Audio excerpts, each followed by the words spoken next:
যেহেতু কালকে জন্মাষ্টমী, তাই ভাবলাম এই ব্লগটা আগে তোমাদের সাথে আমি শেয়ার করি। ওয়েট লসের ভিডিও আসবে 2-3 দিন পর, জন্মাষ্টমীটা কেটে যাক তারপর। দিনটা ছিল গত বুধবার, আমার উইক অফ ছিল। আমি সকালবেলা উঠে জিরে জোয়ান জল খেয়ে তারপর ওয়েটটা চেক করে এক্সারসাইজ করে নিয়েছিলাম। আর দেখো আমার গোপালের নতুন জামা, এটা আমার গোপাল জন্মাষ্টমীর দিন রাত্রিবেলা পরবে।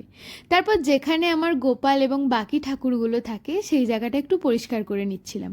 মোটামুটি যতটা পেরেছি ওই দিন গুছিয়ে নিয়েছিলাম। তারপর স্নান সেরে পুজো করে লাঞ্চ করে নিয়েছিলাম। লাঞ্চে ছিল রাগি রুটি, ডাল সেদ্ধ, লাউয়ের তরকারি, শাক সেদ্ধ এবং টক দই। বিকেলবেলা তারপর রেডি হয়ে অটো ধরে বেরিয়ে পড়েছি দুর্গাচক যাব বলে। যারা তোমরা হলদিয়ায় থাকো দুর্গাচকটা নিশ্চয়ই জানো। দুর্গাচকে একটা দোকান আছে, যেই কাকুর দোকানে আমি গোপালের যাবতীয় সব কিছু জিনিস ওখানেই পেয়ে যাই।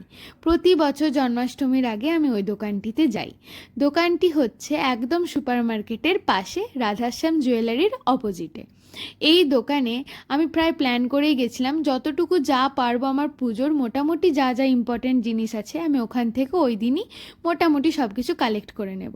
তারপর এই সোনার দোকানটায় গিয়ে গোপালের জন্য ওর বার্থডে গিফট কিনেছিলাম।